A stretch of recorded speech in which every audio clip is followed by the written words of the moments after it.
мына биздин тармакта ошо шаардын бюджетине түшө турган секторлар бир аз начар иштеп атат да. Кудайга шүгүр эле жакшы. Ош шаары боюнча 9,5 миллиард сом 9,5 миллиард сом чогултат экенбиз. Анын 2 миллиард 400 миллиону шаарга калат. Калганы республикалык бюджетке кетет. Биздин жанагы Ош шаарыны развитияга, Ош шаардын өстүргөнү акча калбай калды да. Бүгүнкү күндө январь-февраль айынын жыйынтыгы менен жалпы 427 миллион 200 миң сом жыйналган.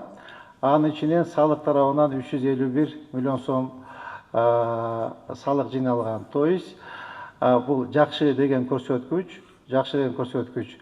Мурдагы мен мындай сравнительно карап чыктым. Былтыркы жылга караганда быйыл мынакей январь-февраль айында поступление жакшы болуптур.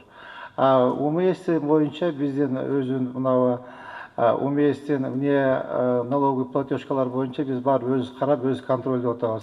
Февраль айында 22 субъектиге коомдук тамактануу жайга салыктык посттор уюштурулду.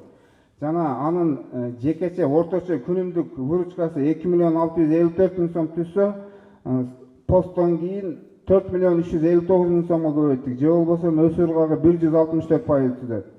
Ошондой эле жумушчу сандары боюнча ошол 22 коомдук тамактануучу жай айына 467 жумушчуну көрсөтүп жүрсө, посттун жыйынтыгы менен 614 көтөрдүк. Же болбосо 147 жалдама жумушчуну кошумча аныктадык. Салык чогултуу боюнча салык кызматкерлер сиздерге ишиңиздерге ийгилик каалайбыз. Бардыгыңыздарда отурусуп эле бул жерден урушуп деме кылыш эмес, бирок мэриянын саясатын колдоп, мамлекет ушу именно Оштун өнүгүүсүнө ар бир салымыңызды кошконго чакырам бардыгыңыздарды.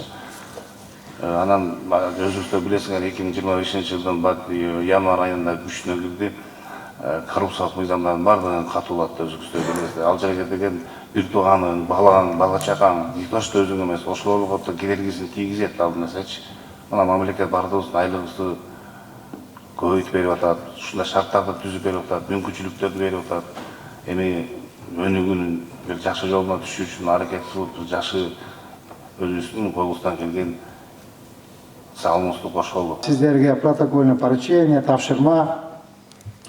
Шаардын аймагында көмүскөдө иштеп жаткан субъектилер болбош керек. Аларды калкалап жаткан инспекторлор тазаланып, чара көрүлүшү керек. Урматтуу укук коргоо органдары, силер да жардам бересиздер.